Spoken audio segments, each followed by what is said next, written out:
I'm Rabbi Michael Safra from B'nai Israel congregation in Rockville, Maryland, just up the road.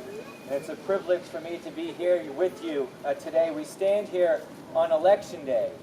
A day for democracy should be celebrated, but we must ask, is it fairly called a democracy when 1/4 of the seats are not up for the vote? No! Is it fairly called a democracy when a minority population of nearly 4 million people is denied the right to vote, denied the right to be citizens, systematically persecuted, denied even the right to an ethnicity?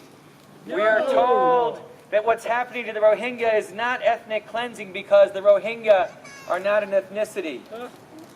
I stand before you today as a Jew speaking out on behalf of Muslims.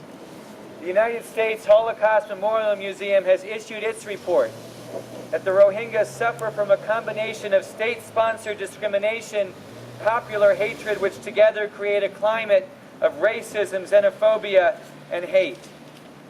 As a Jew, I am told repeatedly by my tradition to remember my history. Remember how my people suffered as slaves in Egypt. Remember the tyrants from Nebuchadnezzar to Titus to Hitler, the scores of persecutors in between. Remember the world that looked on in silence and the sacred commitment that emerged of never again.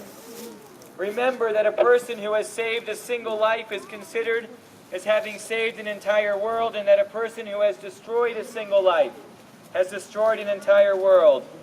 Remember the commandment to love your neighbor as yourself, to love the stranger, to not stand idly by even when your enemy is in trouble. Remember, remember, remember. As the people of Burma participate in a national election, we are called to remember the 140,000 Rohingya who are displaced and forced to live in relocation camps. The thousands who have been spotted adrift at sea, who paid exorbitant fees to be smuggled in tiny boats with the hope of escaping to freedom, only to be turned away and left vulnerable to attack by those who seek to do them harm. Remember our values. Remember them. I stand here as a Jew. The plight of the Rohingya has been reported, but these are not my people.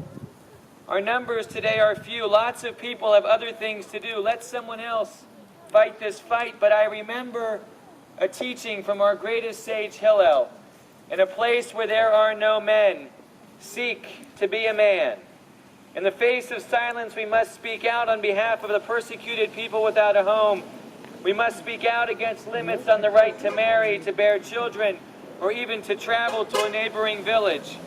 We must speak out against forced labor, segregation, denial of due process.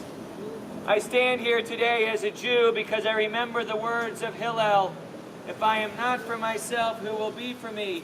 But if I am only for myself, what am I? And if not now, when?" Thank you for being here today.